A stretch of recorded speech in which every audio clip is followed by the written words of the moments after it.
ప్రముఖ సీరియల్ నటులు చందు అలియాస్ చంద్రకాంత్ అలాగే పవిత్ర మరణం తరువాత వారి వ్యక్తిత్వం గురించి రకరకాలుగా వార్తలు వస్తున్నటువంటి నేపథ్యంలో కొడుకు వయసున్న చందుతో పవిత్ర ప్రేమ ధర్మమా అధర్మమా అంటూ ఇప్పుడు ఒక్కొక్కరు ఒక్కొక్క వర్షన్ చెబుతున్నటువంటి నేపథ్యంలో ఈ అంశం గురించి మనకి వివరించేందుకు ప్రముఖ రాజకీయ విశ్లేషకులు ప్రముఖ సామాజికవేత్త కృష్ణకుమారి గారు మనతో ఉన్నారు. మేడంతో మాట్లాడదాం. మేడం నమస్తే. మేడం నమస్తే. కొంతమంది ఏంటంటే ఆవిడకేమో 53 సంవత్సరాలు, ఇతనికేమో 38 నుంచి 39 సంవత్సరాలు ఉంటాయి.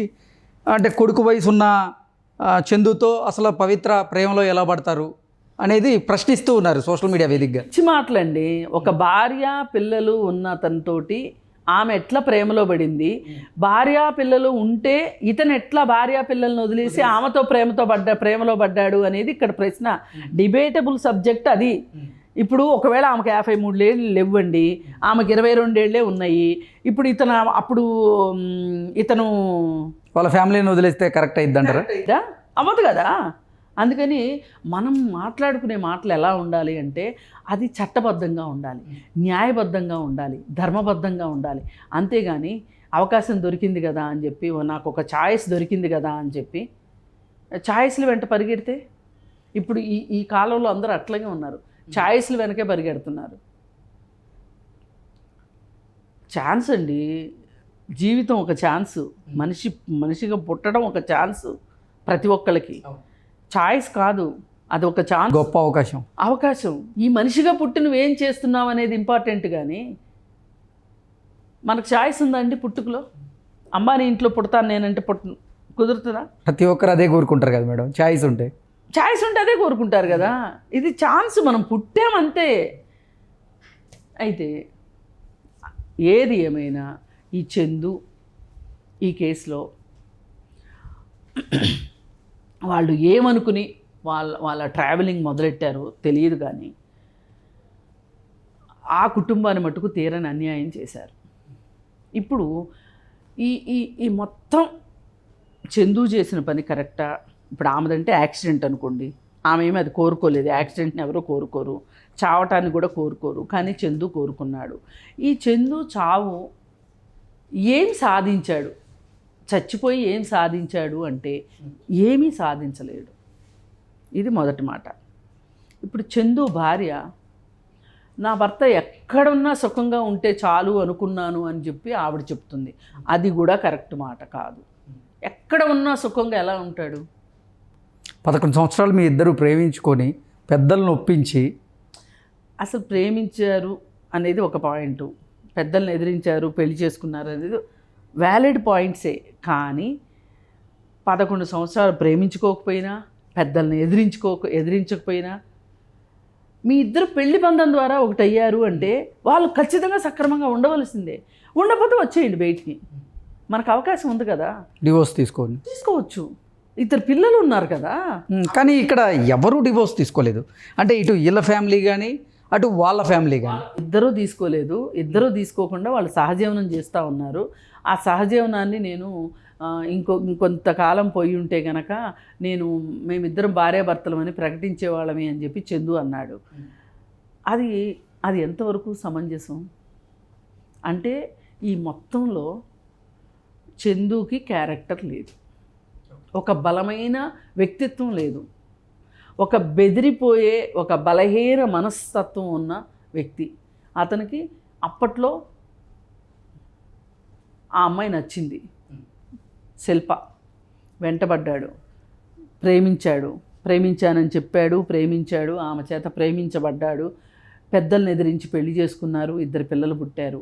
అప్పటి వరకు అతని ఛాయిస్ బాగానే ఉన్నట్టు అతను అనుకున్నాడు. కానీ అతనికి ఇంకొక ఛాయిస్ దొరికింది, పవిత్ర జయరాం.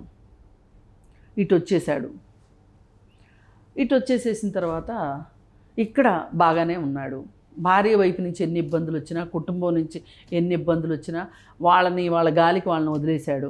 వీలైతే ఎప్పుడన్నా మరీ మూడు వస్తే కొంచెం మందేసుకొని వెళ్ళి వాళ్ళతో తగాదలాడటం. అసలు ఈ రకంగా చూసుకుంటే గనక అసలు చందు వ్యక్తిత్వమే సరిగా లేదు. అంటే వాళ్ళ మిస్సెస్ చెప్తుంది కరెక్టే అంటారా? నన్ను చందు వాళ్ళ మిస్సెస్ మాట్లాడుతూ నన్ను హింసించేవాడు, మా కుటుంబాన్ని అంత పట్టించుకునేవాడు కాదు. అవును అవును అందరూ వాళ్ళ అమ్మే చెప్తుంది కదా, చందు వాళ్ళ అమ్మే చెప్తుంది కదా, శిల్ప చెప్పటం ఎందుకు, చందు వాళ్ళ అమ్మ కూడా చెప్తుందిగా. కాకపోతే వీళ్ళందరూ మాట్లాడే దాంట్లో ఒకటి, బాధలో ఉన్నప్పుడు ఎవరైనా ఏమైనా మాట్లాడతారు, కాదని కాదు, కానీ ఒక లాజిక్ లేకుండా మాట్లాడుతుంది. ఏంటి అంటే పవిత్ర వల్ల ఇదంతా జరిగింది అని మాట్లాడుతున్నారు. మీ అబ్బాయి బుద్ధి గురించి మీరు మాట్లాడండి. ఇప్పుడు మీ అబ్బాయి బుద్ధి సరిగా ఉంటే పవిత్ర దగ్గరికి ఎందుకు వెళ్తాడు? పవిత్ర చెడ్డదే అనుకుందాం, మీ అబ్బాయే ఎందుకు, ఇంకెవరినైనా కూడా చూసుకుంటుంది కదా ఆమె. అందుకని ఎవరికి వాళ్ళు వాళ్ళని వెనకేసుకొచ్చుకునేలాగా మాట్లాడుతూ అందరూ మంచోళ్ళే, గంపలో చేపల మాయమేని అన్నట్లుంది ఈ స్టోరీ.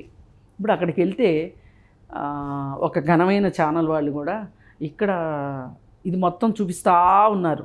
ఏది ఇక్కడ అంతిమయాత్రలు, ఇక్కడ ఏడ్చే వాళ్ళని, ఇక్కడ బాధపడే వాళ్ళని, పిల్లల్ని, భార్యతోని ఇంటర్వ్యూలు తీసుకోవడము, చెల్లెళ్ళతోటి ఇంటర్వ్యూలు, తల్లితోటి ఇంటర్వ్యూలు, ఇవన్నీ తీసుకుంటా ఉన్నారు. ఇవి ప్రసారం చేసుకుంటున్నారు, వీటన్నిటికీ వ్యూవర్షిప్ తెచ్చుకుంటా ఉన్నారు, లైక్లు షేర్లు పడతా ఉన్నాయి. అంతా బిజినెస్ బాగా సాగుతుంది వీళ్ళకి. ఈ బిజినెస్లో వీళ్ళు తృప్తిగా లేరు. మళ్ళీ వాళ్ళ ఊరు పంపించేశారు ఇంకొక యాంకర్ని. అక్కడికి పంపించేసేసి పవిత్ర జయరాం పిల్లల్ని, పవిత్ర జయరాం భర్తని, ఈమె విడాకులు ఇచ్చేశాడు అని చెప్తున్న భర్తని ఇంటర్వ్యూ చేసి ఆయన్ని ఒక పెద్ద భర్తగా చూపిస్తున్నారు, ఆదర్శ పురుషుడిగా చూపిస్తున్నారు. ఆ పిల్లల్ని తల్లి లేని పిల్లలు, తండ్రి లేని పిల్లలు అని వాళ్ళ గురించి బాధపడుతున్నారు, తల్లి లేని పిల్లలని బాధపడుతున్నారు. వాళ్ళు ఇద్దరు ఓ పక్కన ఇన్స్టా రీల్స్ చేస్తా, డబ్బులు సంపాదిస్తా, వాళ్ళ జీవితాలు వాళ్ళు స్థిరపడిన పిల్లలు, వాళ్ళకంటే తల్లి లేదని వాళ్ళంట బాధపడుతున్నారంట. ఆ బాధ గురించి ఈయన ఇంకాస్త మరి కాస్త బాధపడిపోతున్నాడు. ఏమన్నా సమంజసంగా ఉందా? అంటే మీరు ఏం చెప్పదలుచుకుంటున్నారు? సమాజానికి ఏం చూపించదలుచుకున్నారు? ఇప్పుడు హతుడు మంచివాడే, హంతకుడు మంచివాడే అన్నట్లుంది. ఇద్దరు చట్టం దృష్టిలో అయితే ఇద్దరు మంచివాళ్ళు కాదు కదా, ఎవరో ఒకళ్ళే మంచివాళ్ళు. అక్కడ ఎవరికో అన్యాయం జరిగింది, అక్కడ ఎవరో ఒకరికే అన్యాయం జరిగింది, ఒకరు అన్యాయం చేశారు. అది కదా మీరు చూపించాల్సింది.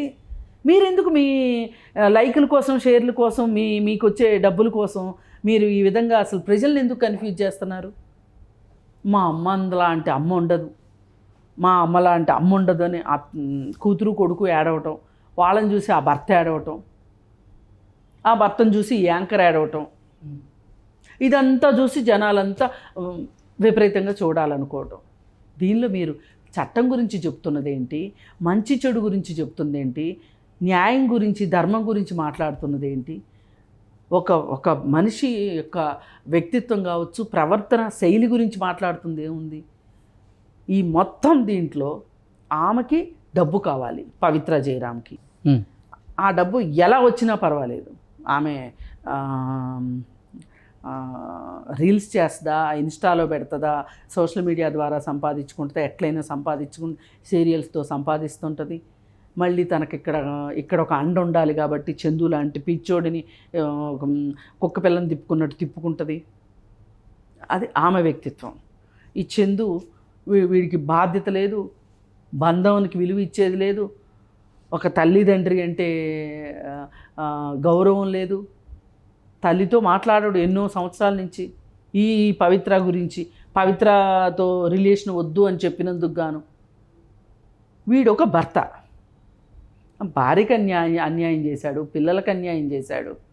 ఓ పక్కన ఈ పిల్లల ప్రోగ్రెస్ రిపోర్ట్లో ఏ రోజు సంతకం పెట్టినోడు కాదు, పేరెంట్ టీచర్స్ మీటింగ్కి వెళ్ళినోడు కాదు, పిల్లలు ఏం చదువుతున్నారో పట్టినోడు కాదు. ఓ పక్కన పవిత్ర జయరాం పిల్లల్ని తీసుకొని షికారులు తిరుగుతూ ఉంటాడు. వాళ్ళు అంకులు అంట, వాళ్ళు కుక్క పిల్లల్లా వీడి చుట్టూ తిరుగుతూ ఉంటారు. నీ బాధ్యత ఎక్కడుంది? నీ బంధం ఎక్కడుంది? నీ ప్రేమాభిమానాలు పొందవలసిన వాళ్ళు ఎవరు? వాళ్ళు ఎందుకు మిస్ అయ్యారు? ఈ మధ్యకాలంలో నరేష్ కూడా పవిత్ర లోకేష్ పిల్లల్ని తీసుకుని ఎక్కడెక్కడో గుళ్ళుకి తిరుగుతా మళ్ళీ వీళ్ళు చేసే దరిద్రాలు సోషల్ మీడియాలో పెట్టడం, అవి చూసి ఏడ్చే వాళ్ళు ఏడవటం.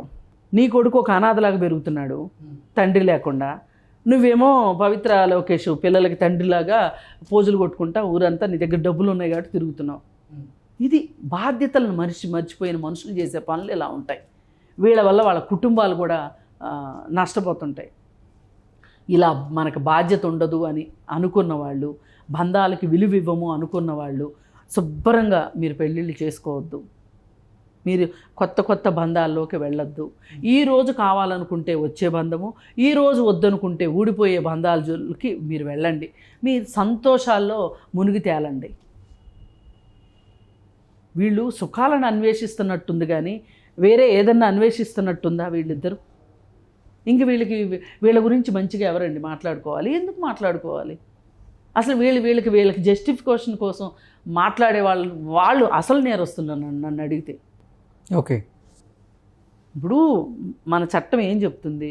విడాకులు తీసుకోకుండా ఇంకొక పెళ్లి చేసుకోవడానికి వీల్లేదు, పెళ్ళి లాంటి బంధంలోకి వెళ్ళడానికి వీల్లేదు అని చెప్తుంది చట్టం. ఆ చట్టాన్ని మీరు గౌరవించకపోతే ఎట్లా? అంటే మీరు దేన్ని గౌరవిస్తారు? వివాహ వ్యవస్థను గౌరవించరు, చట్టాన్ని గౌరవించరు.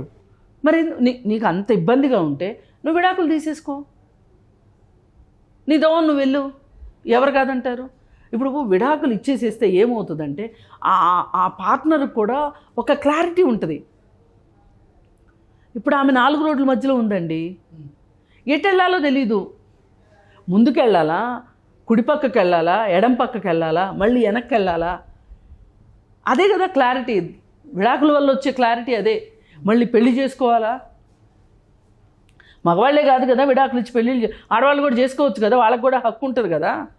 అది ఆ క్లారిటీని మెయింటైన్ చేయాలి. అది లేకపోవటం వల్ల కుటుంబాల్లో ఇలా అశాంతి వచ్చి, పైగా ఈ సెలబ్రిటీలు అనబడేవాళ్ళు చేస్తున్న వాటి వల్ల మామూలు సమాజం మీద కూడా ఈ దుష్ప్రభావం పడటం.